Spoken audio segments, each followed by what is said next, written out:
In China, even among the people who don't want a nuclear war in Korea. Right, so they also have a strong interest in not having a nuclear war in Korea. Let's imagine that it all goes pear-shaped. It turns out that Trump is mental, Kim Il-twinky's drunk. They decide to fire a missile at San Francisco. It gets through. The United States does full retaliation. What's the incentive for the Chinese to lob their 100 missiles at the US, even if this happens, given redundant second strike capacity? Zero. As for China itself, it's going to continue to tick along, growing at about 6%, with a banking system we barely understand, levered up the wazoo, sitting on an enormous war chest, trillions and trillions of dollars in the form of T-bills and other assets. It's decided that since we won't sell them real stuff, they'll make their own. It's called the One Belt, One Road project.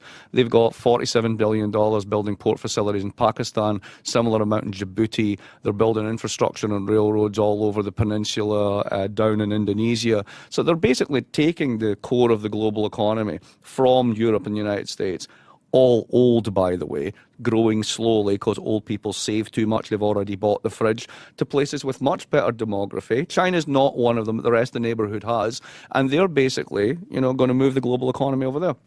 The one other thing I think is incredibly important is if you look at India and you look at China, the air quality is terrible. Doesn't matter if you're rich or poor. You can't escape this one. You can't do the Matt Damon film where you go live in a space station. If you're rich, that one's not there. So these countries have an enormous incentive to clean up their environment. The way that China got rich was basically comparative advantage in cheap labour and environmental despoilation. Their wages are rising and they can't spoil the environment anymore, so they're changing the growth model. They want to be much more consumption oriented, hence One Belt, One Road, all the rest of it. What that means is we're behind the curve on where they want to be in terms of exports. They don't want to export us anymore in volume. They want to import and grow their own economy. So they're already there. That's what One Belt, One Road's about. So like Trump's jumping around going, unfair Chinese trade. It's like, look, they're American firms in China selling to Walmart, right? This is not exactly Chinese trade. Try and figure this stuff out, right?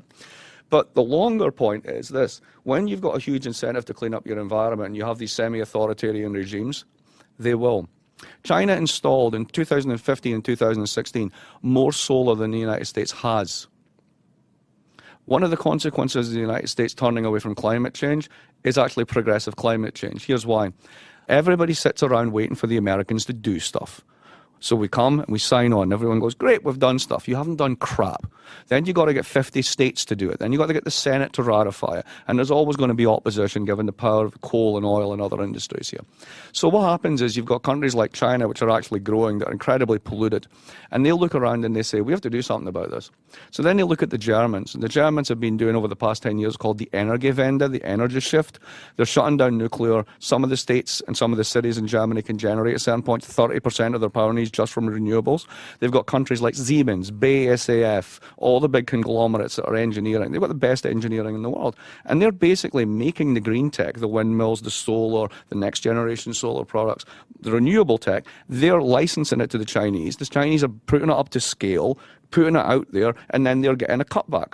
So they're doing the technical fix. This is the only real thing that makes a difference. Because we can have as many Copenhagen meetings and champagne toasts as we want, but unless you start doing something about climate change, nothing happens. Now, having the Americans on board is great, but we talk a good game, but we don't do very much. And the ones that do, like California, are going to continue to do that anyway. So Trump telling the rest of the world we're not playing actually produces the rest of the world going, you know what, we need to get together and do it ourselves.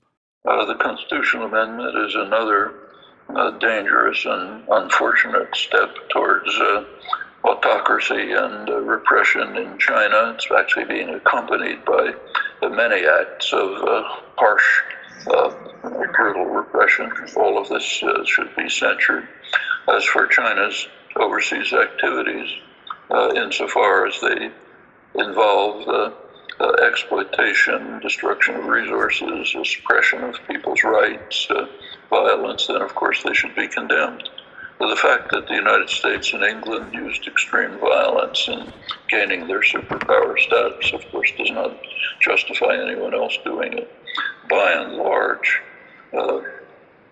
China's international interactions, to a large extent, have been commercial rather than forceful, but that's not 100% true. And if those bounds are crossed, again, should be condemned and prevented.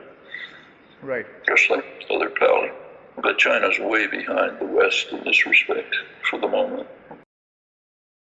There was to be no more industrial conflict.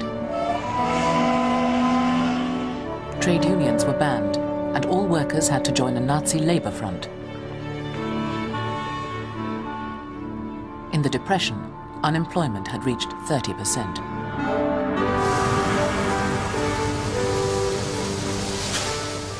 Now industry revived as Hitler set the target of rearming Germany and giving every German worker a job.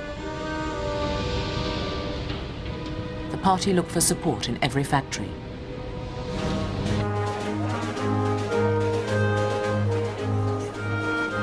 In town and country.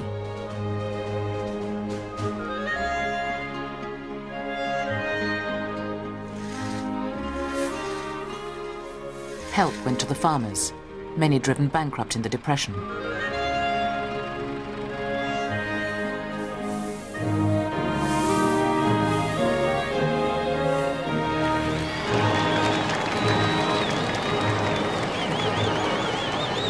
And to get their commitment, they were swept into demonstrations bringing party and people together.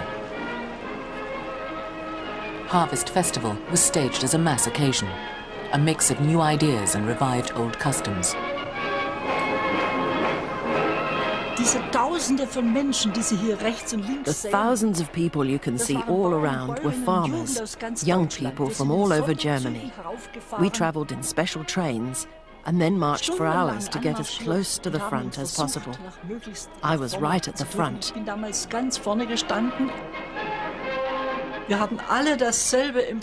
We all felt the same happiness and joy. Harvest Festival was the thank you for us farmers having a future again. Things were looking up.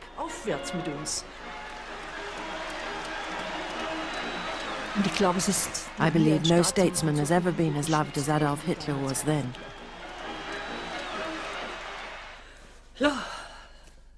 It's all come flooding back to me. Those were happy times. To give work to the unemployed, Hitler launched huge public spending schemes.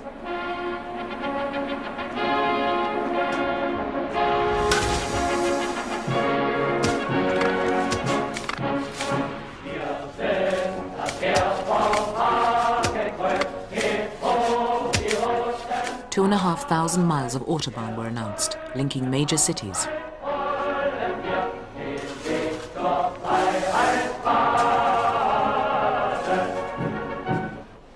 Deutsche Reichsautostraßennetz ist nicht nur in der Anlage das gewaltigste, was es dieser Art auf der Welt gibt.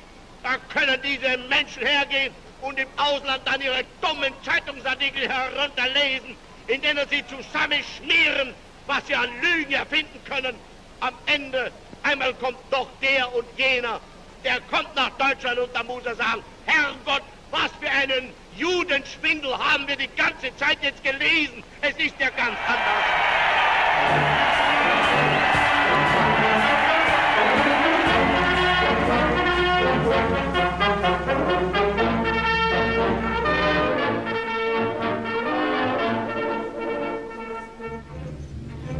Ich habe dann auch als einer der ersten, I was one of the first radio reporters to drive on the Autobahn.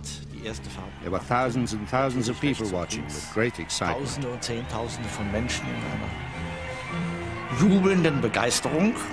Ich habe das natürlich auch klar und deutlich Of course, I reported that it was a great achievement which we should be proud of and which would be repeated. dass das eben auch so weitergehen wird, ja. In the propaganda, the road builders were held up as an example of National Socialism in action. Unsere Rundfunkfreunde hören lieber von eurem Schaffen. So? Dann sagen Sie ihnen aber, dass wir Brücken bauen, wie sie noch nie da waren. Ja. Und dass das, was wir bauen, auch hebt, garantieren wir 100 Jahre.